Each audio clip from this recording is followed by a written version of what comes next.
with looking at icons, particularly in the early age of the icon. And if you recall last week, Father Villa talked about iconoclasm, and that's sort of where we're picking up after that fact this morning. So I can make this go. So we're looking at early icons, heavenly images and earthly portraits. And funnily enough, at this stage, there wasn't really a theory of what icons were per se, or the justification, dogmatically or otherwise, for why they ought to be venerated. And so we learn about the function and the significance of icons by looking at how they were maneuvered around and deployed during that time. So it's mostly we learn from observing, as opposed to having a clear understanding and seeing how it plays out. And so the kinds of inferences that we can draw from how icons were perceived include the legends that circulated about them. So, as we'll come to look at, there were some which are referred to as the unpainted originals, and they were thought to be icons that existed because at some point, for example, the face of Christ had touched them. And so they were referred to as not being made by human hands.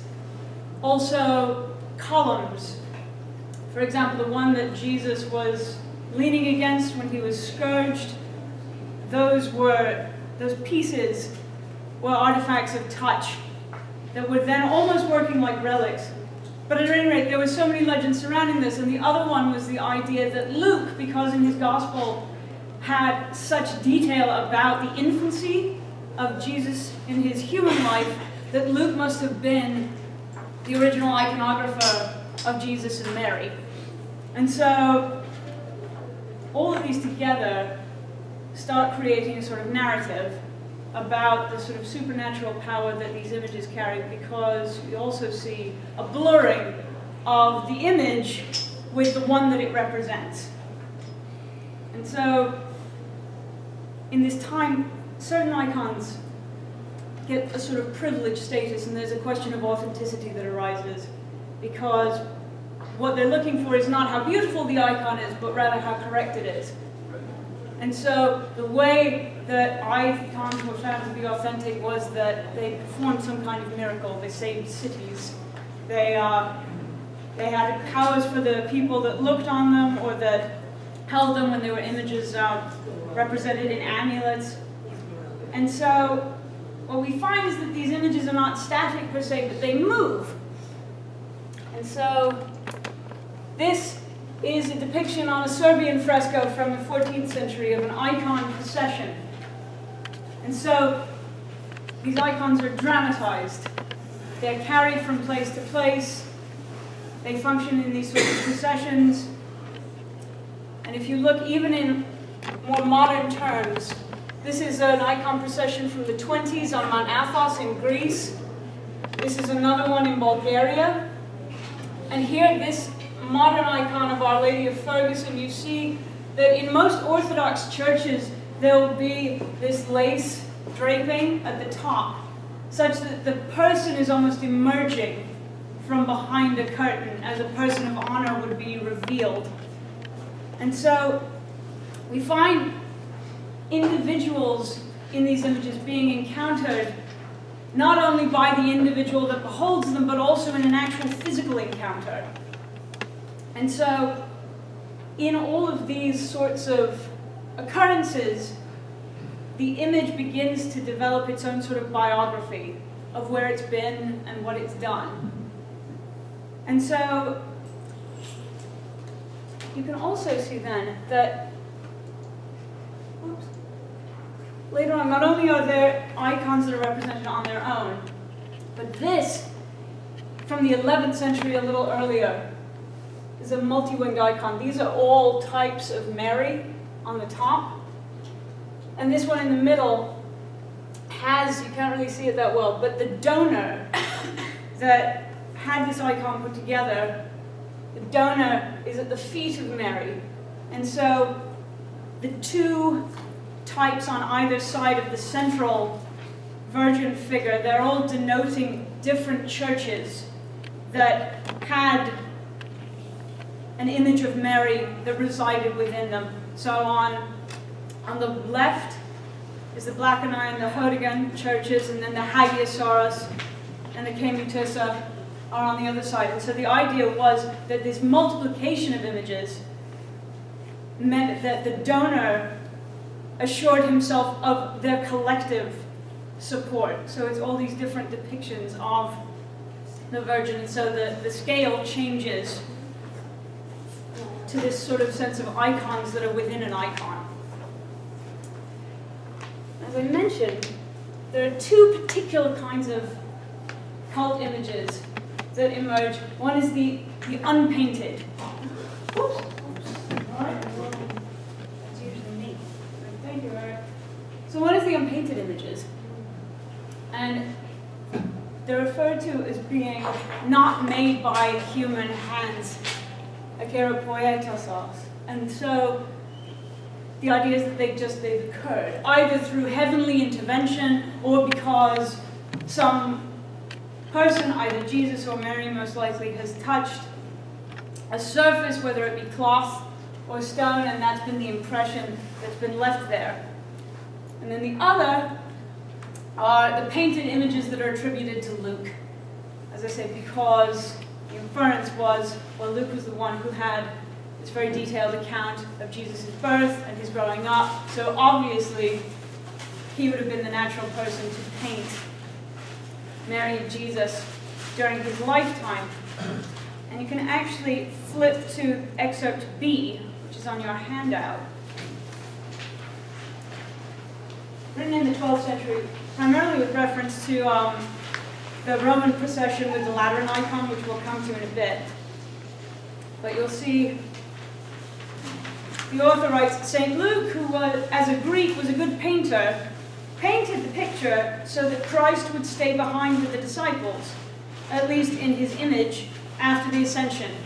Heaven intervened and completed the picture without the work of man.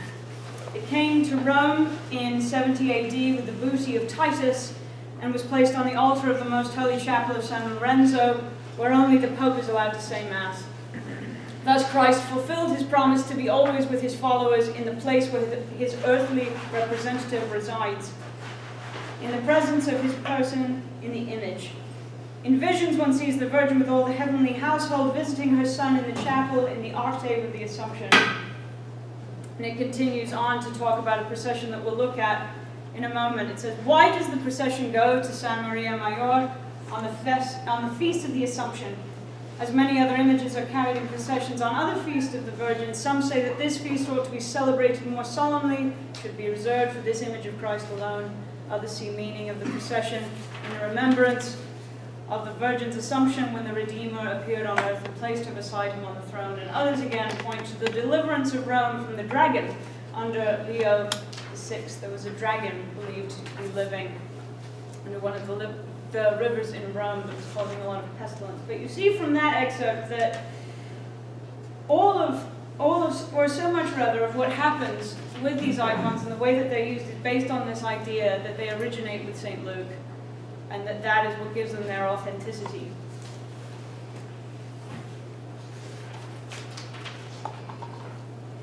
So, in this somewhat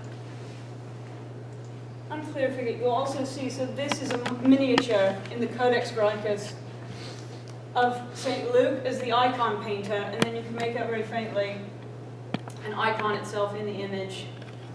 So of Luke painting the Christ child and the Virgin.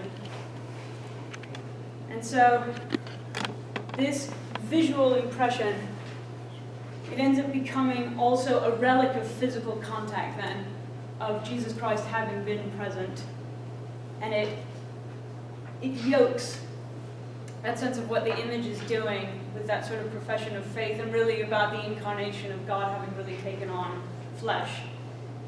And so, as you go forward, you see these images being duplicated in certain ways. And rather than being envisaged as copies, it's rather this sense that at some point Christ wished to make an image of himself and then pass that image on, and the potential of the image to recreate itself as it went. So these different icons, particularly though, of, as you've probably seen many times, the half figure of Mary holding the Christ child, they proliferate. And one of the examples of an unpainted icon is this face of Jesus, which is from the 6th century. So if you were to see it, it's the central panel here.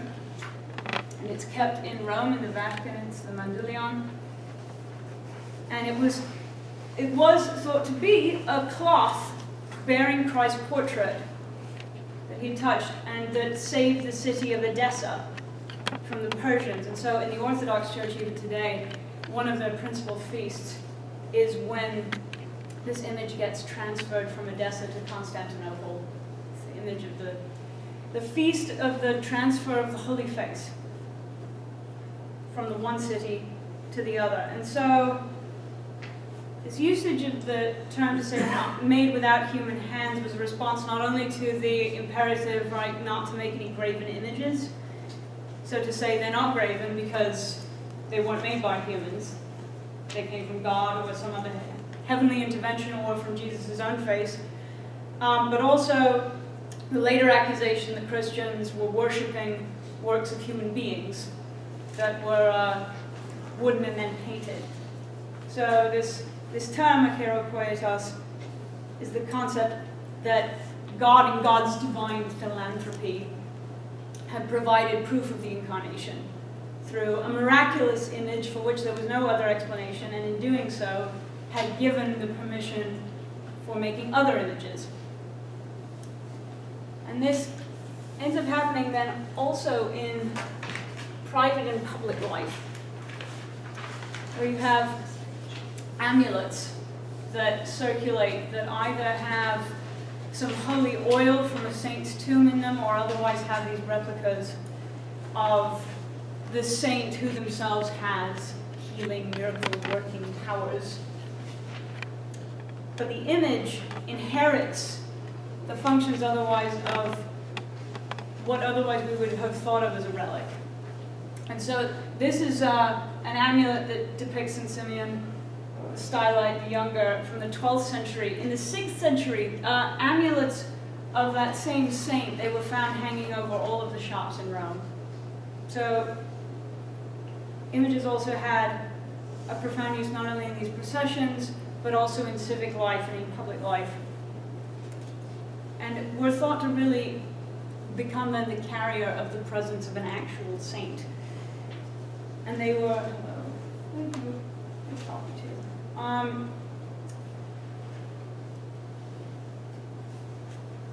they also ended up being made in edible material, so that people could eat them as medicine, which you could think about for a while longer about how we might think of eating. Eating those things and what role eating plays in our own faith life at this point. But as I say, so even that picture, though, of these hanging all over Rome, an idea that these images were significant not just for individuals in their own personal devotions, but also for the life of the city.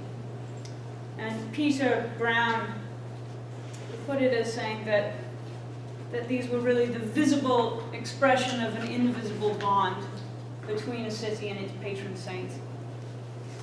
And one of the sort of scenarios that really captures this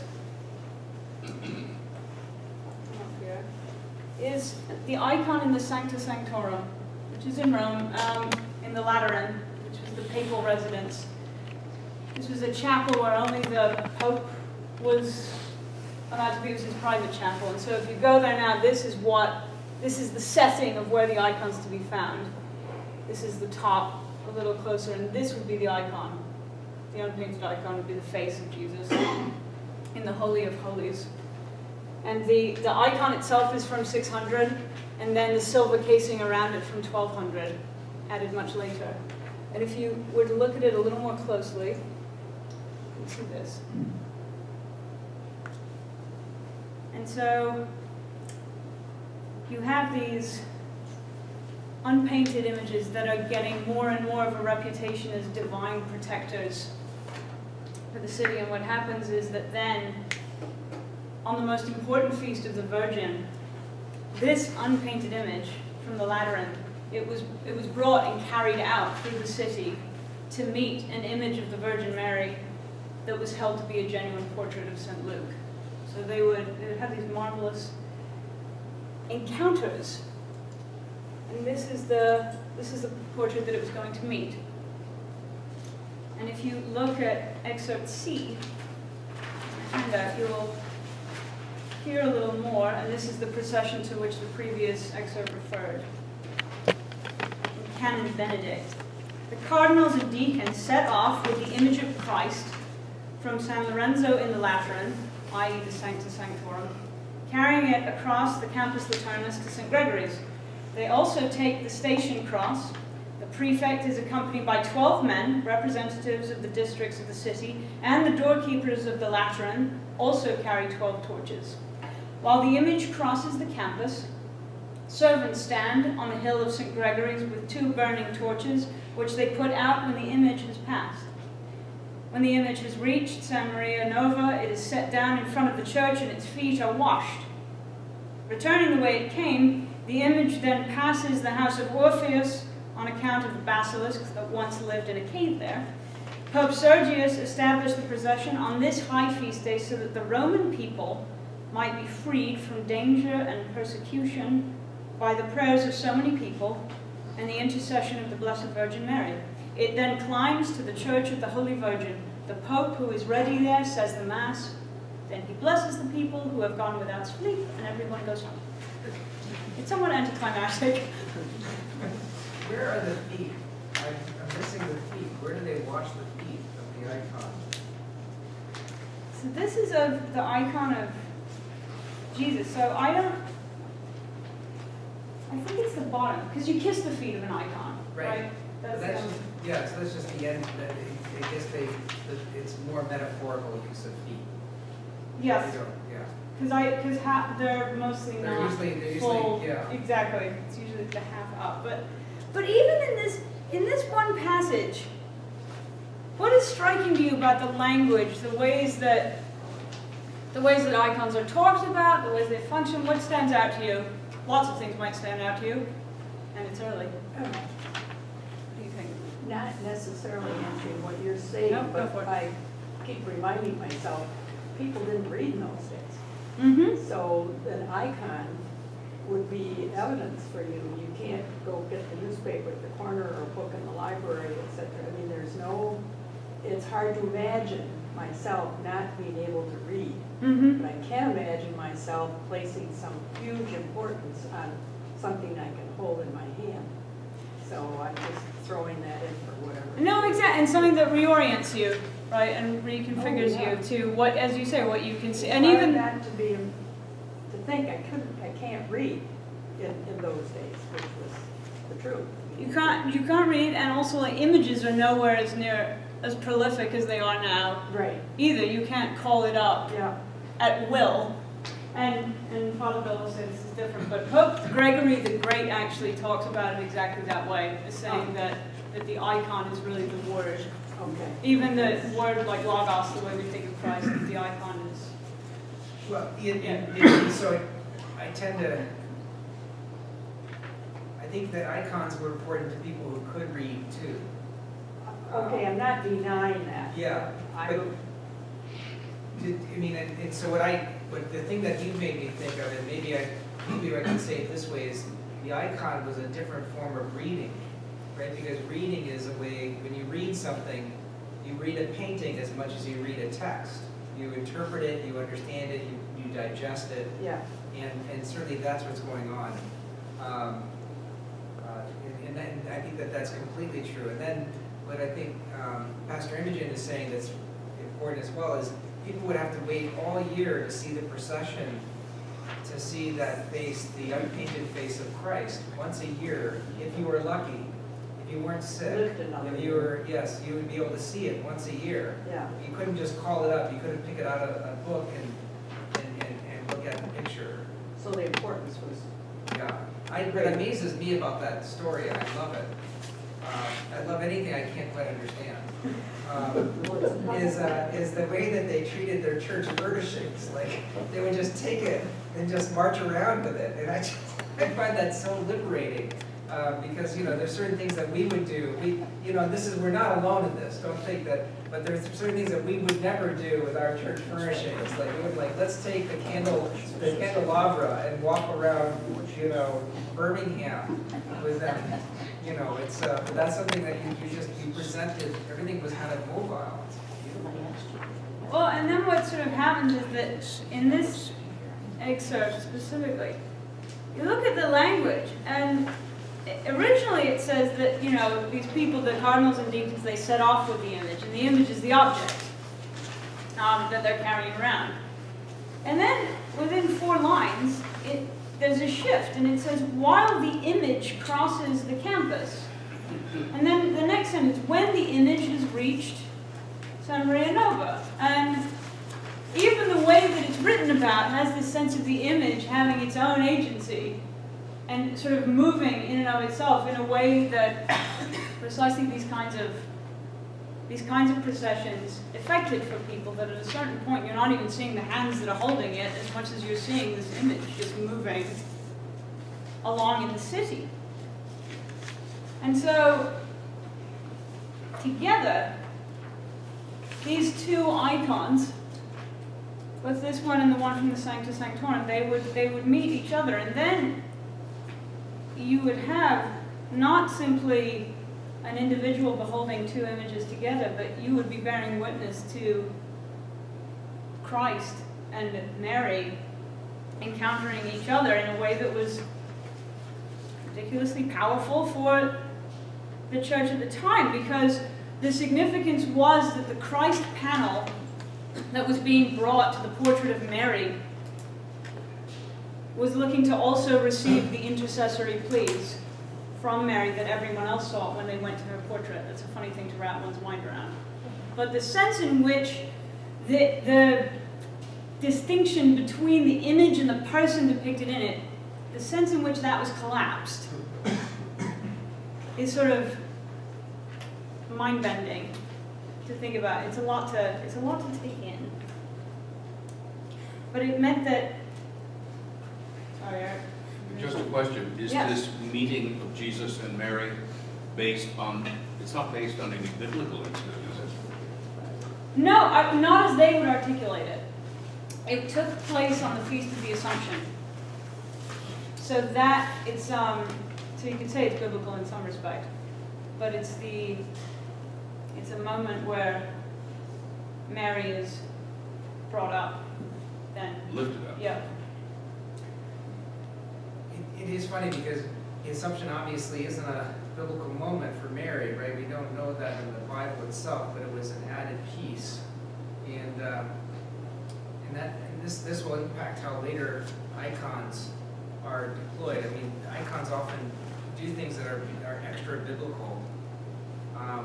It also makes a statement about the importance of the Assumption to Mary's stature in heaven. She assumed like Jesus was ascended, right?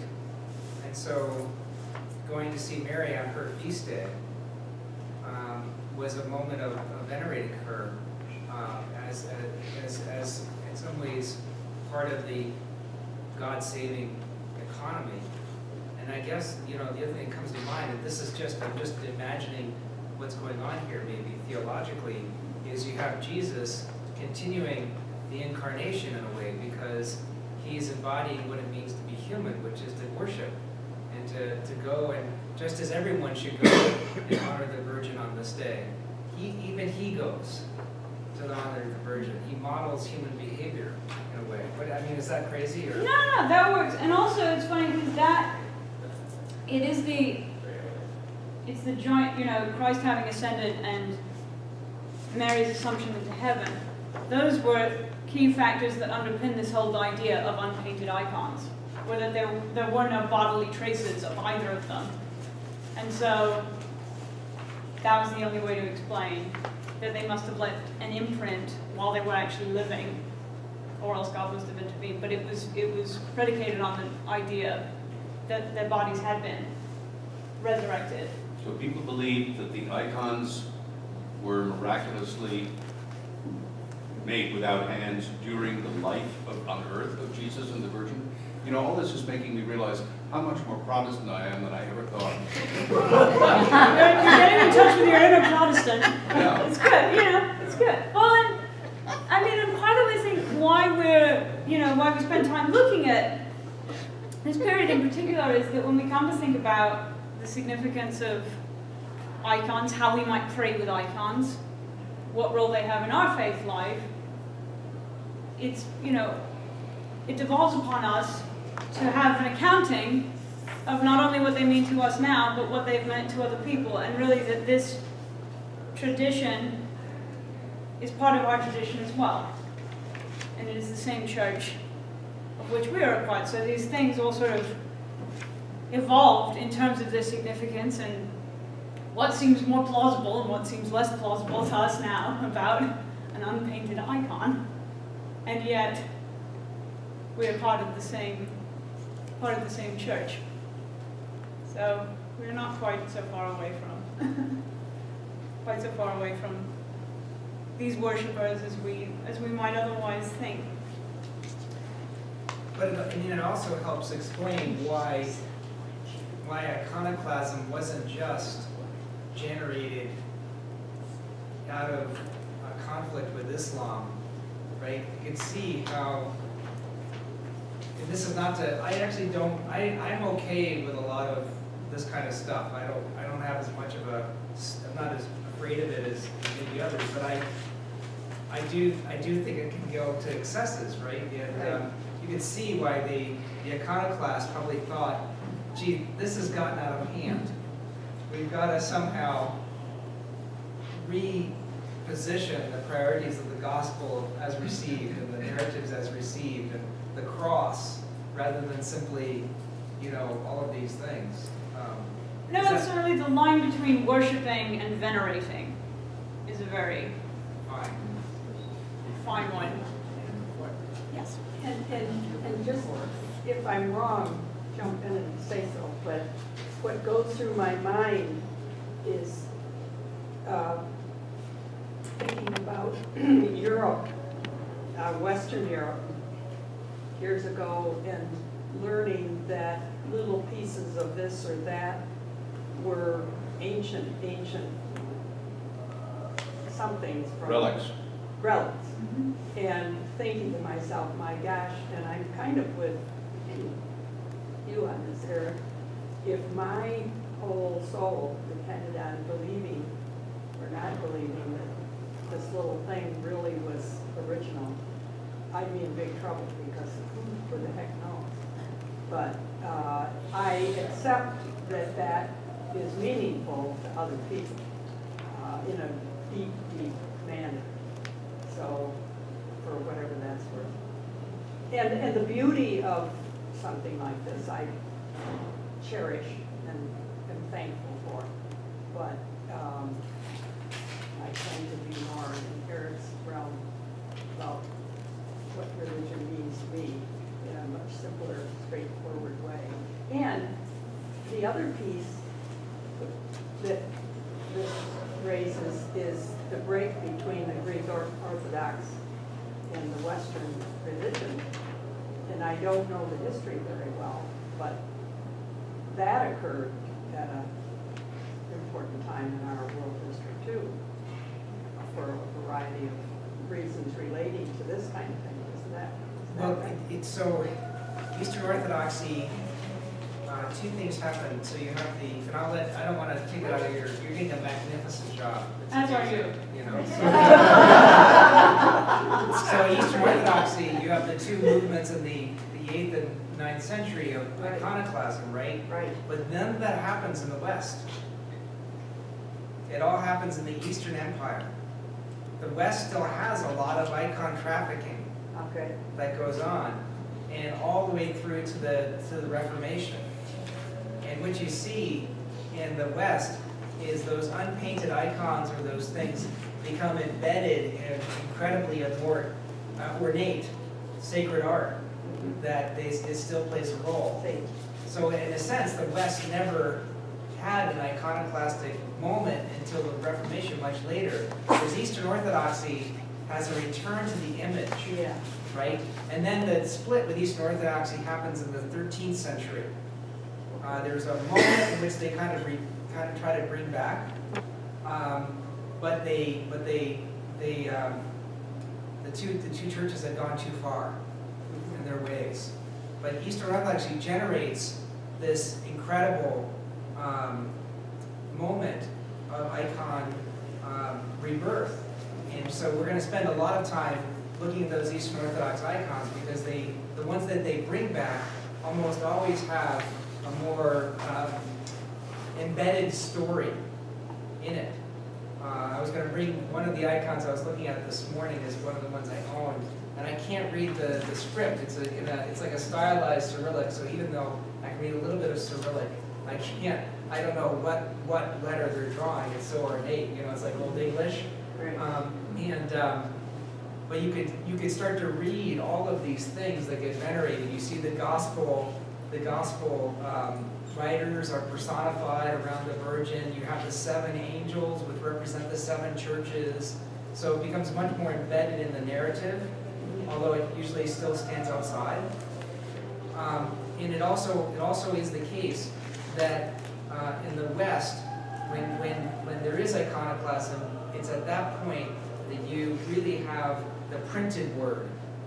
So you have a real division between the word as printed and the word as read, and the icons that are being destroyed. So it's a much sharper division between the two.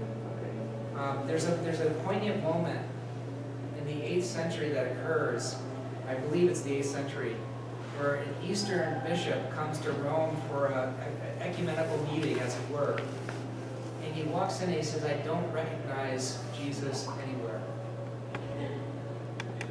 And it's a beautiful, poignant moment, because he goes into a church expecting to see the icons he had come to know, the kind of faith he had. And he just didn't see it.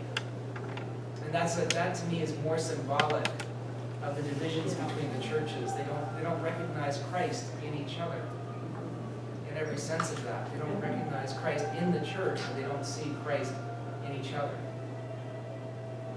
And that's after Constantine, and quite a while too. Yes.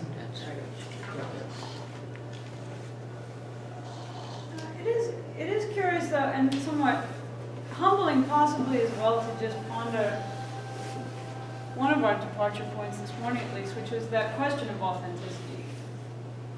And if it's the year 600, then how you pose that question and what might be the criteria is very different from how we would ask that question now, and what the options would be that are available to us in answering it. Which, as I say, is a humbling thing in and of itself, to sort of try and imagine, okay, if I were there. as you say, right, and I can't read necessarily, Right. I don't like to read, Right. and what's available, but it is worth, we have a few more minutes. I should ask, what are other thoughts, comments about all of this? Somewhat baffling. Take it away, Had you, I may have missed something you said, had you said anything about excerpt D? No, we were about to get on to that. Okay, good, because I really, there's something I'm really not getting there. Go ahead.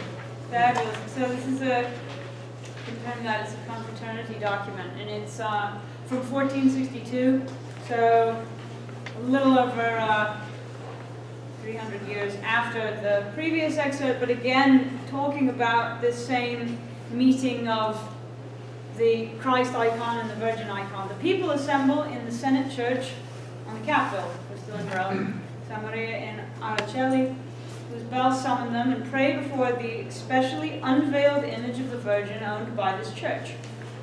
They then set off by way of San Maria Nova for the Hospital San Giacomo near the Colosseum, where they meet the papal clergy and where the roles of the members of the confraternity in the procession are decided. Together, the parties proceed along the Via Sacra to the Sancta Sanctorum in the Lateran, where the image, adorned in a new garment of gold, awaits them on a festive stand.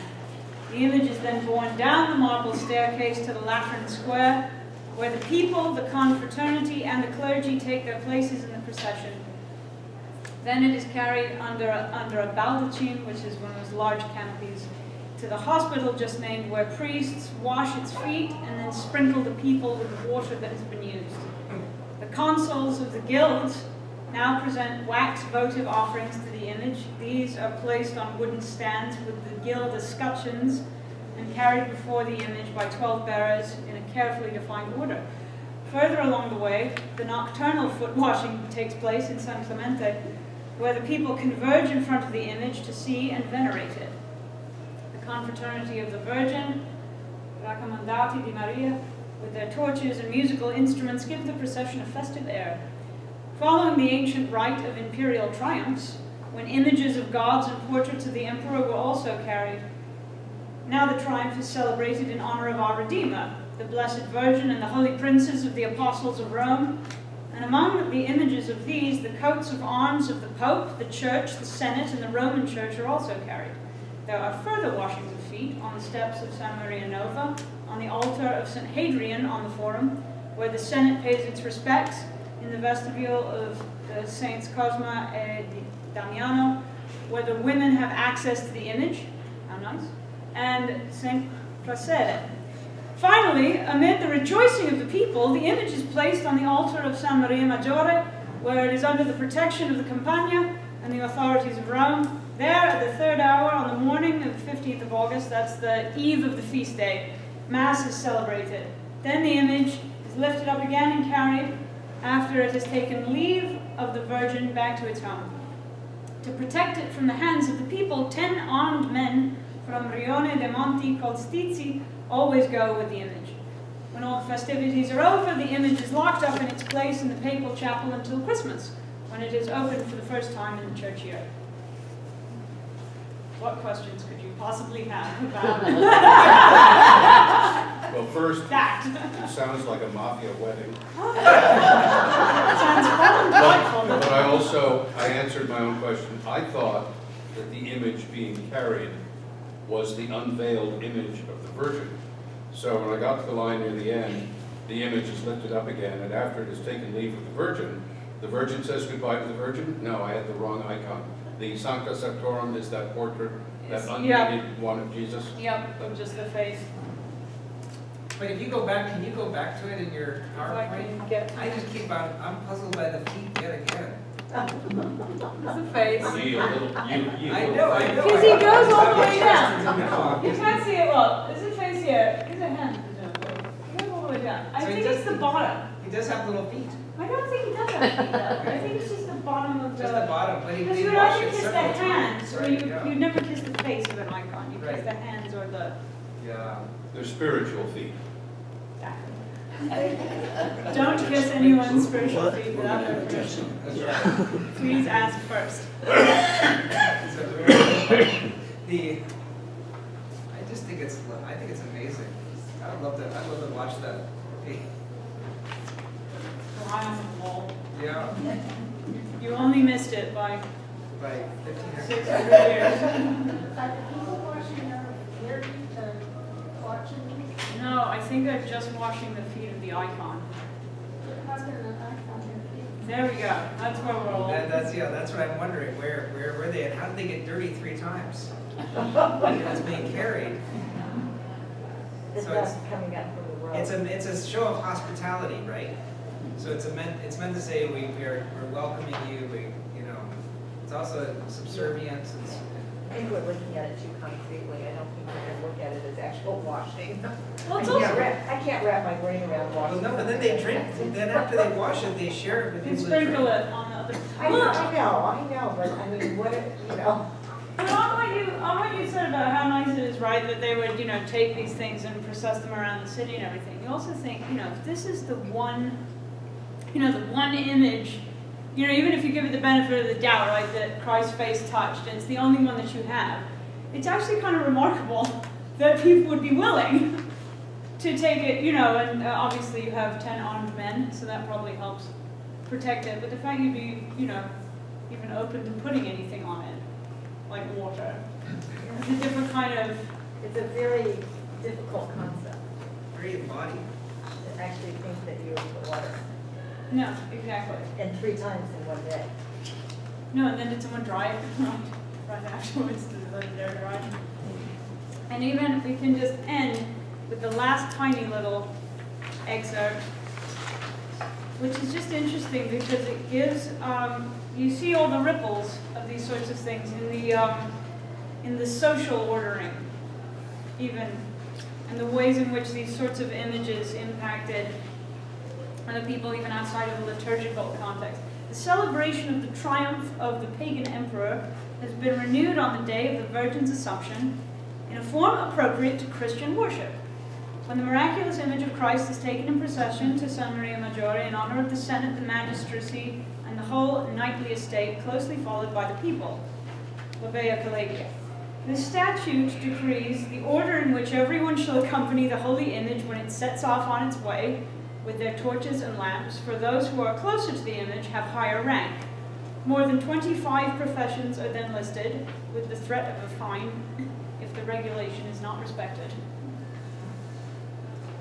You can only imagine how people were really, you know that there was a problem, right, with people saying, no, I want to be closer to the icon. And they who's had to write a keeping new the record? statute that said, no, I'm going to fine you if you, if you don't go in your proper place. Fed up with having to tell you off. Makes you wonder if there was bribery involved. Well, you can see in that though, that both the icon is creating, is a force of social cohesion, right? Because it regulates who can get near it, but also because of the fines, it's also a source of social upheaval. Because then, because of its power, people wanted to be near it and were tempted to like jump the queue and jump in and do these kinds of things. Exactly. Any other profound comments? This is the best lecture ever. What do you all think? Wasn't this great?